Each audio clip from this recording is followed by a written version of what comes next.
What's up everyone, Fritz here again with another episode of Sneakerhead Ambition. Today we're going to be covering renting bots. So we're going to be going over how to rent them, where to rent them from, and just some of the risks that are involved when you're renting and how to get past those. Just saying, starting off today, I'm not going to be stopping and defining every word and everything today. So what I mean by that is if you don't know what Shopify is, anti-bot, a server, Discord, this probably isn't the best video for you to start on. You might want to check out some of my earlier videos on how to bot, top 3 things to do when you're starting botting, proxies, those will all give you that information. So if you don't understand anything in the video, I have all of that covered in previous videos. And if you're looking for those videos, those are going to be videos 4, 6, and 7. So those will cover some of these topics more in depth, and that'll get you up to speed if you don't quite understand everything in this video. And just going over kind of myself with renting and what I've rented and my history, a little more than 2 years ago, started botting and I purchased Eve AIO. Quite frankly, I never really had success with it and I should not have bought that bot off the bat. I'd just seen that on Reddit forums and Google discussions before I really knew anything. But even to this day, even though I do own several of the top bots now, I still typically rent maybe 1 or 2 a drop over the course of a month just to fill in maybe a second, third, or fourth bot, just depending on what the drops are that month. All right, so in the first section of today, we are going to be going over your strategy and your planning for renting a bot. So when you're renting a bot, you are obviously trying to hit shoes. That's relatively obvious. But some other things that you really should consider is going to be your skill set at this point. Are you new? Are you seasoned? Do you know what you're doing, right? 2 is going to be your timetable, all right? That's obviously going to be affected by your capital, your starting capital, and your cash flow. So those are all things that we'll talk about today and all things that should factor into the decision-making of which bot you're going to rent. So if you're new to botting, I'm going to start off by saying, and again, this is my opinion, I have to state that in every video, this is what I think. There are definitely others who might give you different advice, might have different reasoning, but as far as I'm concerned, if you are a new botter, I would highly focus on trying to rent a bot that is going to bot Shopify sites. Now, I know it can be tempting to see people hitting these large clips of like 20, 30, 50, 100 pairs on Yeezy Supplier foot sites, but I really don't think that should be your focus if you're just getting into this space. I say that because if you see those people hitting those clips, they've got the bot, probably a couple of the bots that you're looking to rent. But on top of that, they've also got the capital to pay for all of those shoes. They've got servers. They have many credit cards, either a bunch of hard cards or virtual credit cards. I will cover that in a video down the line. They've got proxy data, more proxy data than you've ever even looked at buying. It takes a lot of resources to hit those large amounts. And that's why I just really don't think if you're starting off that that's where you should focus. That's definitely something down the line that you can accomplish. I'm not telling you to not have that plan down the road.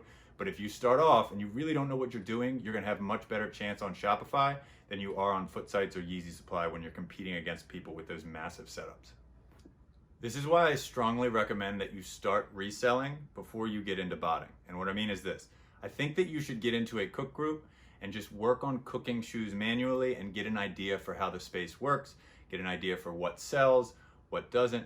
But really, I viewed this as a couple years ago, I'd started reselling. I'd gotten to 6 figures on just outlet flipping and discount store flipping. And I viewed this investment as like research and development, right? Large companies put millions of dollars into R&D to come up with new things and new ways to make money.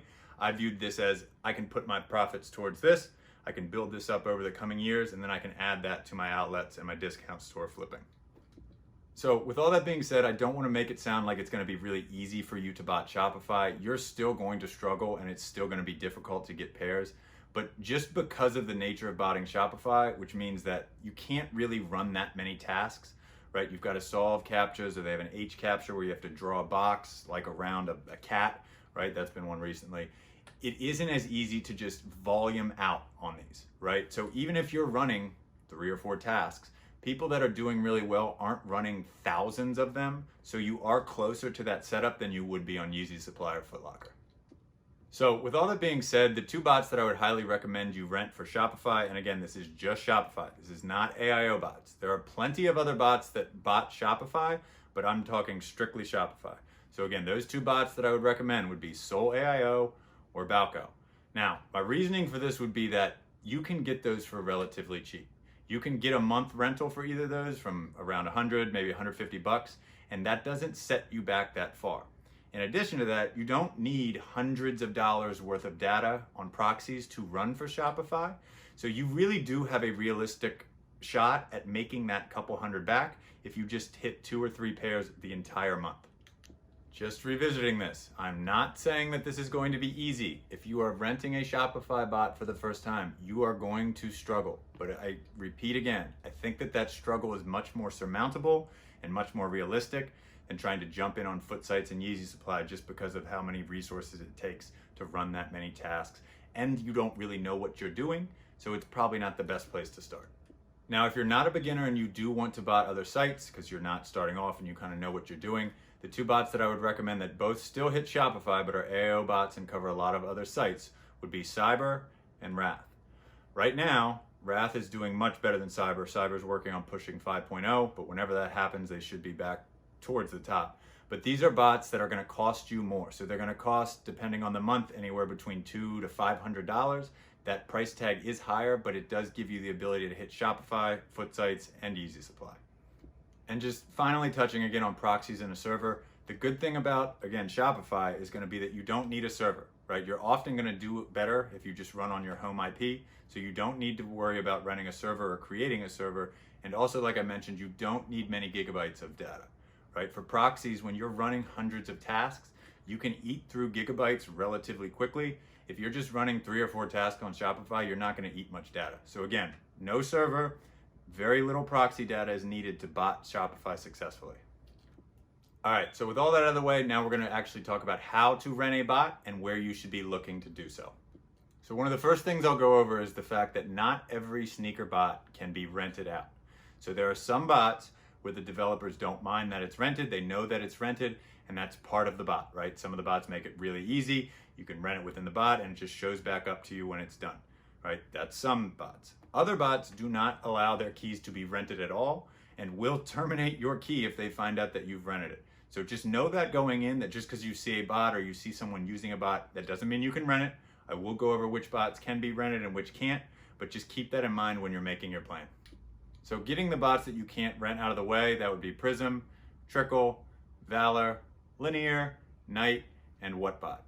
There are pretty other bots that you can't rent, but I think that covers the majority of the top bots. Pretty much any other bot that I didn't list will be able to be rented. Like I said, not every one, but I think that covers the majority of the bots that you all would be looking at. So hopefully that has given you an idea of what you should rent or gives you an idea of what you should be looking to rent. And if you want to actually go about renting a bot, I would highly recommend that you either get into the Market server, the BotMart server, or the Title server. These are all Discord servers that specialize in renting out bots. I also highly recommend these servers because they have designated middlemen to help you with your transactions and make sure that you're not getting scammed. If you just go on Discord and find some random person, there is nothing keeping them from scamming you, from giving you a bad key, from hacking into your Discord. There's a lot of things that can go wrong, but the big thing about these platforms, again, is that they have middlemen. They have people on staff who are paid to facilitate these transactions and make sure you all don't get scammed. Now, me mentioning that people get scammed on here, please don't let that scare you away. Again, if you go through the right protocols and you use a middleman, you should be fine. I've rented over probably between 50 and 100 times in the past 2 years, and I've still have not been scammed. If you just go through those right procedures, you're gonna be okay. I'll also mention too that the length of the rental is not set, right? So you can rent for a day, you can rent for 2 days, a week, a month, more than a month. Whatever you and the seller or the renter agree on is how long the rental will last. As you become more seasoned in botting, you also tend to need less time to set up. So I'd say that because when I started, I would rent bots for a month because I knew I needed to kind of tinker with it. I needed to upload all my profiles. I needed to upload my Gmails. So there is a lot to do. But once you're familiar with a bot or you've used it before, you can rent that bot for 24 hours or so, get set up in time, and you can save money that way too. And just finishing up how to rent, I will have links below to those 3 servers in Discord. So Market, BotMart, and TitleMart. And one last time, if you are going to rent, use a middleman. Now I'm going to cover some common mistakes and pitfalls that many of us eventually run into in this space. So the first common mistake that I see people make often when renting is just renting whatever bot they see as the top bot at the time. So whether that be Cyber, Wrath, Kodai, whatever it is, they just rent the top bot that they see, and then they figure that they'll figure it out later. Now, this can be a problem in several scenarios, and I'll give you one. Somebody could see that a top bot would be Dashi. Dashi is a Yeezy supply bot. That's pretty much all it does well. It works sometimes it doesn't. Depending on when you looked at rankings, you could have seen that in the top 1 or 2 or 3 for Yeezy supply this year. You might see that they have a Shopify module, and you might figure, hey, I can buy Yeezy supply and Shopify. You need to remember that a lot of the bots in this space are one-trick ponies. They can do one site very well, which is fine, right? They don't claim they dominate every site, but you need to remember that just because you get a bot does not mean you can bot every site equally. The second common mistake I see people make all the time, they rent first and they learn second. Now what I mean by this is that I see a lot of people rent a bot and then start doing research. This is not the move. I've mentioned in several videos that I highly suggest getting in a cook group for at least a month or 2 before you even start botting. This is going to help you learn the space, learn the lingo, and just have a much better shot at being successful when you do bot.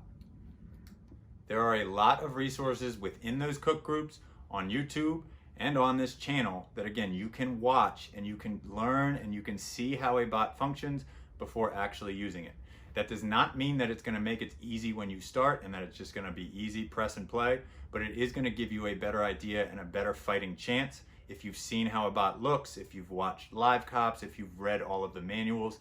Those are all available for you in cook groups, and that's a big reason why I think you should be in one before you take that first step into botting. And the final reason why you should be in these groups prior to renting is that you can get lucky.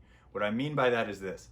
In a good cook group, they have giveaways, they've got group buys, they've got weekly keys. You can get lucky by throwing your hat in the ring and maybe win a weekly key or maybe win a better bot. I personally got extremely lucky after a couple months being in only F&F cook group. They did a what bot giveaway and I won that. That ended up helping me progress a lot just because I had a better bot. So again, that's not a certainty that you're going to win these, but if you throw your hat in the ring, you have a chance, which is again a big reason why I suggest that you get in these cook groups prior to renting and learn at an appropriate rate. The third big mistake I see people make is they rent bots based on seeing the releases in the month, but they don't take into consideration that a lot of the releases are during the week or at a time when they may be working or may not be able to be at their computer. Now, this may be obvious to those of us who have been in this space for a while, but I need to stress that not all months have equal releases. And you need to also make sure, like I said, that you are checking your work schedule. The majority of drops are going to take place sometime between 7 a.m. to 11 a.m. Eastern time.